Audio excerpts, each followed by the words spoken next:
What's up guys, I'm here with the Sizing Finder tab from the calculator sheet. This tab allows us to quickly compare the expected value of different bet sizings on a bluff. It works especially well for river situations, although you can use it to make approximations of expected value on earlier streets. Imagine we have access to some range research data. What we're looking at right now is how often the player pool folds to a triple barrel while out of position. We can see overall they fold 49% of the time to the triple barrel when out of position, but we can also see that folding frequency broken down by different bet sizing ranges. For example, if we bet less than 20% pot, they fold 16% of the time. If we bet between 20 and 39% pot, they fold 35% of the time, etc. Now, is it possible to look at these numbers and quickly tell what the most profitable bluff sizing is given this data? Unfortunately, it's not, because although bigger sizings work more often, they also need to work more often because they're investing a larger percentage of the total pot. There is no shortcut to figuring out which of these sizings is the best. The only way to know for certain which sizing carries the highest expectation is to compare the expected value of each bet sizing. That's exactly what this sheet is for. Let's start off at the top with the pot size. We could maybe project a certain amount of big blinds in the middle by the river. Depends on the situation. I usually imagine there's going to be around 35 big blinds in the middle by the river when we're thinking about firing a triple barrel. And we have these different bet sizings that we're going to compare. So we have 10%, 30%, 50%. We can change these to different values. Notice how they're set to correlate with the values we have in our range research report. So for example, when we have the 40 to 60% bet sizing range, we're approximating that as a 50% pot size bet. For 60 to 80, we're approximating that as a 70% bet, etc. You can change these to fit your own bet sizing ranges. These values have been selected to tie in with the Death Star HUD package. Using the sheet is very straightforward. You simply need to copy over the success frequencies for each bet sizing. So a 10% bet is going to work 16% of the time, according to our range research report. We then have 35%, 43% for a 50% pot size bet on the river, 48, 56. Then we get to the overbet sizings. And you can see that according to the range research report, we have one folding frequency for an overbet between 1 and 1.5x pot. And it's difficult to say what the average bet sizing used within this band is going to be. So we can make some estimates. We can say maybe 115% pot we'd like to get an EV for if we assume that's the average sizing. And maybe 135% pot. So obviously the larger the sizing, if we assume the success frequency is going to be the same, the lower the EV for that bet sizing range. So higher sizing is going to have lower EVs if the success frequency is going to be the same. Now we can see some results on the sheet. We have our expected value of the river bluff here, and we have the best row highlighted in a different shade of green. So it's saying the best sizing in this situation is actually 90% pot. So it's good to make a large river bet. But we can see that half pot performs reasonably well in this situation, and so does 1/3 pot. We also just need to enter the success frequency for the overbets, which we didn't do, so we're going to assume 62%. To make a conservative estimate, we'll assume that the 135% pot is the average sizing. But you can see if the average sizing is actually 115% pot between the 1 and 1.5x overbet, you can see that that actually performs pretty well. So I think we see some trends here. We see that a large sizing does pretty well and a small sizing does pretty well. We have this murky area in the middle where our EV is not so great. The sizings we definitely want to stay clear of. 10% pot doesn't seem to do very well as a bluff.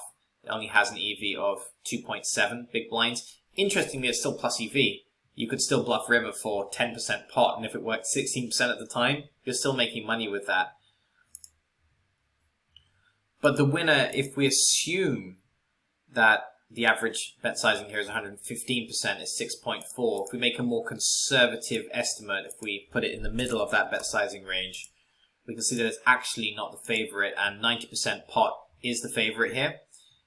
but 1/3 pot does pretty well at 5.4 big blinds EV. I guess we probably want to avoid this middle area where we're betting 50 or 60% pot. Want to go for a nice healthy large bet, or go for a smaller underbet sizing within reason. We don't want to bet 10% pot in this triple barrel bluff situation. Now we have EV and then we have absolute EV. So what is the difference here? To get this concept, it does help to have a basic idea of how EV calculations work. And one of the things that is good to be aware of is that there is EV relative to the current decision node. So the EV of the bet in a vacuum. So this assumes that any chips in the middle, these 35 big blinds, just kind of dropped into the pot from outer space. We didn't put anything there ourselves. We just find ourselves materializing in this river situation. This is how much we make here in our EV column. But that's not really what we make for the overall hand, because in most poker situations, if you're in a heads-up river spot and there's 35 big blinds in the middle, there's a pretty good chance you invested roughly half of that. So you invested around about 18 big blinds in this spot. So the absolute EV just assumes that we've invested 17.5 big blinds in the situation. So this is really what we walk away from the pot with at the end of the hand. So if you bluff in this situation, it is improving your EV, but you've effectively just lost for the overall hand in this situation because you have invested 17.5 big blinds in total and then only walked away from the hand with 5.7 big blinds of EV relative to the river decision. So you can see our resultant EV there is going to be minus 11.8. But we don't really care too much about our absolute EV. That's more a function of, did we run well in the hand? It's okay for that to be negative. That's sometimes just a function of the board run out. Whereas we really are interested in the EV column here. If this is negative, it means that the play is directly minus EV and it's not increasing our win rate. So we want to make sure these values are positive. If none of them are positive, it means you don't have a profitable bluff in this situation. Now we have this alternative line section here in this situation. So how might we think about using this? Let's take a look at another example. This is how we can use the sheet to make estimates. So this is not going to be our precise EV because it's impossible to know the EV in a vacuum for a given street. It depends on the later street play. But let's just see how we can maybe make an estimate. What we see right now is the population data for check fold versus flop c-bet OOP on a code red texture. Now a code red texture is one that is connected and there's a possible straight. For example, something like 7-8-9 two-tone, 10-9-7 two-tone, etc. A board that's typically going to be good for the cold caller. Let's start by entering our success frequencies for the different bet sizing ranges and let's see how we do in terms of EV. Then we're going to compare it to an alternative line. So we'll input our values here. We've got 20, 30, 37, 43, 52. Then we have our overbet sizings. So we're going to put 62% for those and have two different sizings that we compare there for those. So we can see that we do have positive EV on a bluff. Let's just change the pot size. There's probably going to be about 6 big blinds in the middle.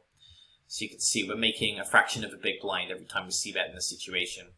Now one of the mistakes that players often make is they look at this and say, well, it's plus EV for me to bluff in this situation. It's directly profitable. I should therefore c-bet any two cards in the spot.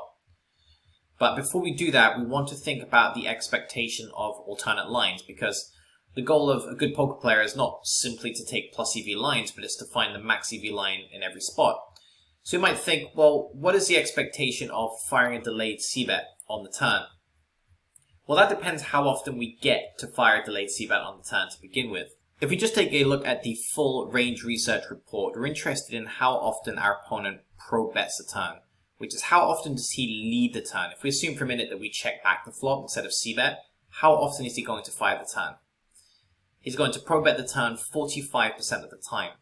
That means we get the opportunity to fire a delayed c-bet 55% of the time, which is going to be important in the context of this analysis. So under the alternative line section, we have this frequency here. We're going to set that to 55%. In fact, it's already been set to 55%. And here we have the data for how often our opponent folds versus a delayed c-bet. So you can see we have a bet sizing here. We can experiment with different bet sizings. Let's start off with that 70% sizing, and we can see that we're going to get 56% folds in this case. So if we take a look at our output there, we can see the EV of a delayed c-bet on the code red texture is 1.512 big blinds. So this is our EV in a vacuum on the turn, but keep in mind that underpinning this entire analysis is the fact that we can't really have EV in a vacuum on the turn, because the EV of the turn play depends on the river play. So this is really just an estimate regarding the EV of this particular line. But the interesting thing to note here is that our EV of the delayed c-bet on the code red texture is much higher than a bet of the same sizing on the flop. So you can see our 70% flop c-bet has a direct EV of 0.2 big blinds, whereas our delayed c-bet on the turn has an EV of 1.512 big blinds, so significantly higher than our EV with the flop c-bet. Now this is not our actual EV, because we have to keep in mind that we don't get this opportunity 100% of the time. As we calculated, we only get this opportunity with a 55% frequency. So we have to downweight our expectation here by that 55%. This gives us a resultant EV of 0.832 big blinds. Now it's this value that we can compare directly with our flop EV. So the EV of a delayed c-bet, 70%, our projection is 0.8 big blinds, whereas the EV of a direct flop c-bet for 70% is 0.2 big blinds. So one of the big mistakes players make, one of the lessons we can learn from this, is not to latch on to any situation simply because it's plus EV. Sometimes players look at these green numbers here and think, well, this means I can c-bet any two cards on the flop profitably, so that's going to be my strategy. And they're right, they can c-bet any two cards profitably on this flop, but think about the opportunity cost here. Anytime we c-bet directly on the flop for 70% pot, we're technically losing 0.6 big blinds in EV. So that's still a pretty big leak. Just because our play is plus EV, if it's not max EV, we're absolutely leaving money on the table without a good reason. So just keep in mind, the objective of a good player is not simply to have plus EV lines, but to maximize EV in every spot. Now, on that note, we probably wouldn't be comparing the EV with a 70% pot size bet anyway, because it didn't seem to be performing very well as a c-bet sizing on a pure bluff. So we're going to probably take a sizing that performs better. You can see the overbet sizing is recommended here, but that really is dependent on our projections on the average size. We sometimes lack sample with the overbet sizings as well. So it might make sense to look at another of the sizings like 90% pot, for example. As you can see, the success frequency was 52%. With the delayed c-bet, the success frequency is 59%. So let's compare the EV of these two spots.